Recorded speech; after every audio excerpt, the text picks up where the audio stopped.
Record बनाने वाले हैं, क्या चढ़ने वाली है। बड़ी बात है। और हमारे डेनेक्स के जो हमारी बहनें हैं, बेटियां हैं, उन्होंने एक अच्छा प्रदर्शन किया है और जो एक रिकॉर्ड 11 किलोमीटर लंबा चुनरी और उन्होंने भेंट किया और आज उनको सर्टिफिकेट भी दूंगा, तो उन्हें बहुत बहुत बधाई, शुभकामना। आज से फिर 23 से लेकर 26 तक के बस्तर का दौरा सभी अलग अलग विधानसभाओं में, दंतेवाड़ा, चित्रकूट, बस्तर और जगदलपुर, 4 विधानसभा का आज दौरा होगा। आज की इस पेल में 4 विधानसभा है और भेंट मुलाकात होगी लोगों से। आपके कार्यकाल में सब जगह जहाँ जहाँ जो चीज़ उत्पादन हो रहा है उसका वैल्यू एडिशन हमको करना है। वहाँ भी नवाचार हो रहा है। सरगुजा में भी गए, बहुत सारी चीज़ें वो लोग सब नया कर रहे हैं।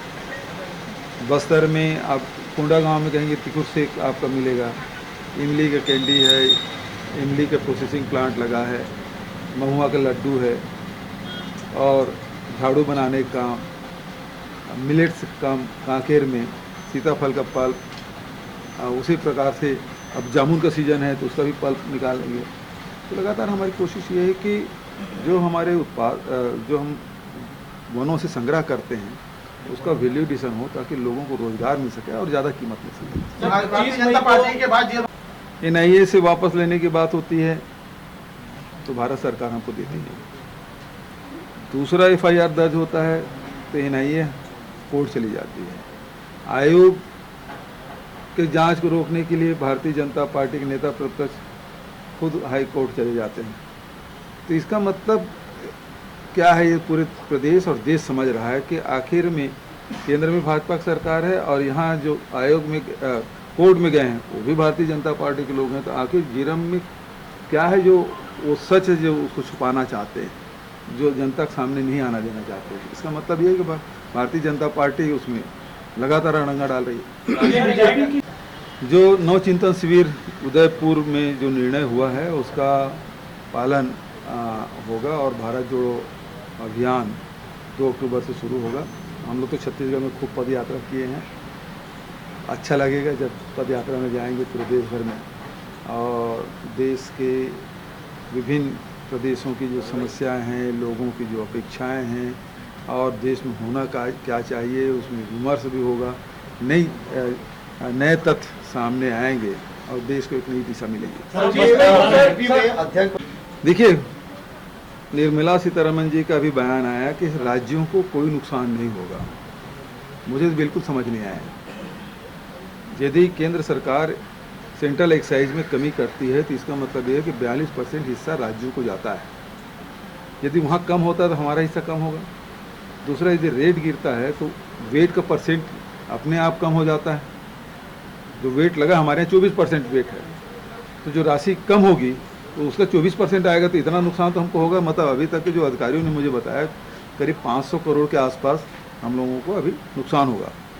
लेकिन फिर भी मैं तो पहले भी कहा हूँ और अभी भी कह रहा हूँ कि शेष लगाए केंद्र सरकार उसको वापस क्यों नहीं ले लेती। पिछले साल तो लगाई, उस शेष को वापस ले ले। और दूसरी बात यह है कि जो सेंट्रल एक्साइज है, जो UPA के समय था 3 रुपया और 9 रुपया, उस दर पे ले आइए तो पूरे देश की जनता को पेट्रोल और डीजल सस्ता मिलेगा। Thank you.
For more news updates, do subscribe, like, share and comment.